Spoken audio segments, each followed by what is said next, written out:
देखिए अजय आलोक जी, अनंत जी ने कैसे समझाने की कोशिश की कि भाई आप खामखा उनका इतिहास बताने की कोशिश कर रहे हैं। ये तो आप लोग चाहते थे ना कि सनातन के इर्द गिर्द राजनीति हो, और अब हो रही है।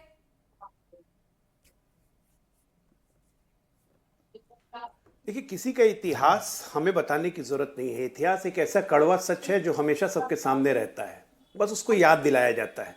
और राजनीति में तो वैसे भी मुर्दों को कभी गाड़ा नहीं जाता है, उनको बचा के रखा जाता है कि ताकि समय समय पर उनको दिखाया जा सके कि देखिए ये आपके करतूत हैं। हम बस करतूत याद दिला रहे हैं और कुछ नहीं। सनातनी बनने के लिए बहुत बहुत स्वागत है, सब कोई सनातनी बने। पूरा देश, हम तो कहते हैं कि इस देश का हर व्यक्ति हिंदू है। 99.9% मुसलमान कन्वर्टेड है, उनका डीएनए हिंदू का है, इसमें क्या डाउट है। लेकिन ये बात कहने की हिम्मत आशुतोष में नहीं आएगी। इतनी देर बात हो गई, कृष्ण भगवान का एक बार भी नाम नहीं लिया, कृष्ण जन्म स्थान का एक बार भी नाम नहीं लिया। यदुवंशी तक देख रहे होंगे, आपका चैनल जो भी उत्तर प्रदेश बिहार में, देख लें, ये ऐसे ऐसे यदुवंशी के नेता हैं इनके। यही अखिलेश यादव थे, प्राची जी याद होगा। गौशाला से कितनी बदबू आती है, गौशाला के सामने खड़े होकर बयान दे रहे थे, वीडियो है आपके चैनल पे भी चला था। गौशाला से कितनी बदबू आती है, हम इत्र बनाते हैं, उसमें सुगंध आती है।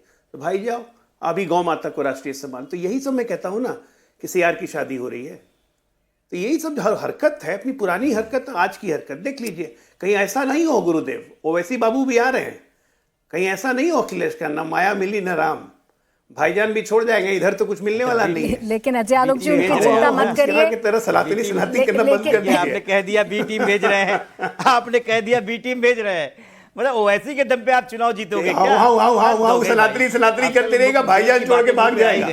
भेजिए भेजिए भेजिए, लेकिन भेजिए ओवैसी कोई भेजिए। हाँ, देखिए मैं कहता हूं, कहीं इधर के ना, हम ना इधर के रहे ना उधर के, ना माया मिली न राम, वही हाल होना है। और कहते हैं ना वो कुत्ता भाव, तो इसीलिए ये सब ढोल पाखंड करना बंद कीजिए। चौकीदार और आपकी हरकत, आपकी असलियत, सपा की असलियत, जहां गाड़ी पे बंदूक की नाल दिखी वहां सफाई।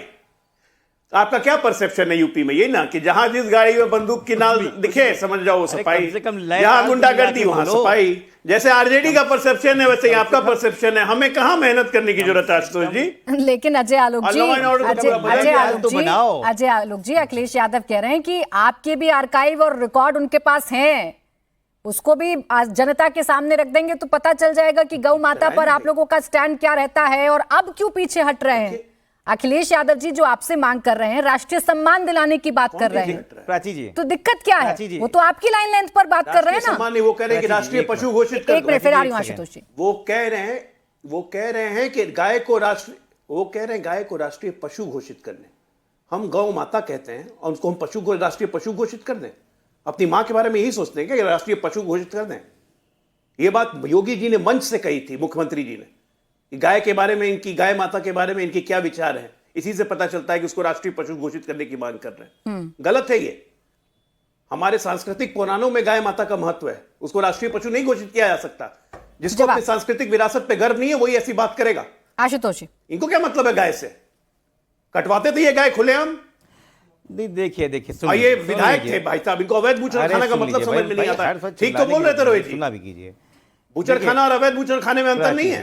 बोले प्राची जी, इस देश में सबसे ज्यादा, अरे शांत रहिए, हो गया।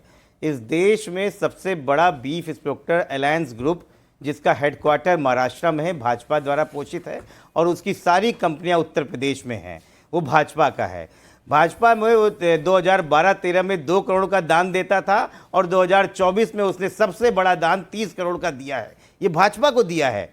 तो भाजपा तो गौ हत्या की सबसे बड़ी पोषक है, और पूछ लीजिए सबसे ज्यादा उन्हीं का पोषक हो रहा है। India one of the biggest beef exporter of the world है। क्या बात करते हैं, बीफ को बोल रहे हैं, डॉक्टर है ना, ठीक है? तो अपने आप को झूठ बोलना शुरू कर दीजिए। ये वो पार्टी है जो राम के नाम को बेचती है, ये वो पार्टी है जो बीफ का एक्सपोर्ट करती है, ये वो पार्टी है जो राम के भक्तों का चंदा चोरी करती है। और ऐसे लोग अपने आप, उन सब की पोल खुल गई है। इस देश के 140 करोड़ लोगों के सामने इनकी पूरी पार्टी नंगी हो गई है और समझ में आ गया है कि चौकीदार ही चोर है, उसी ने चोरी की है। इसलिए यहां पे रहिए और चोरों को पकड़ के प्रायश्चित कीजिए। ठीक है।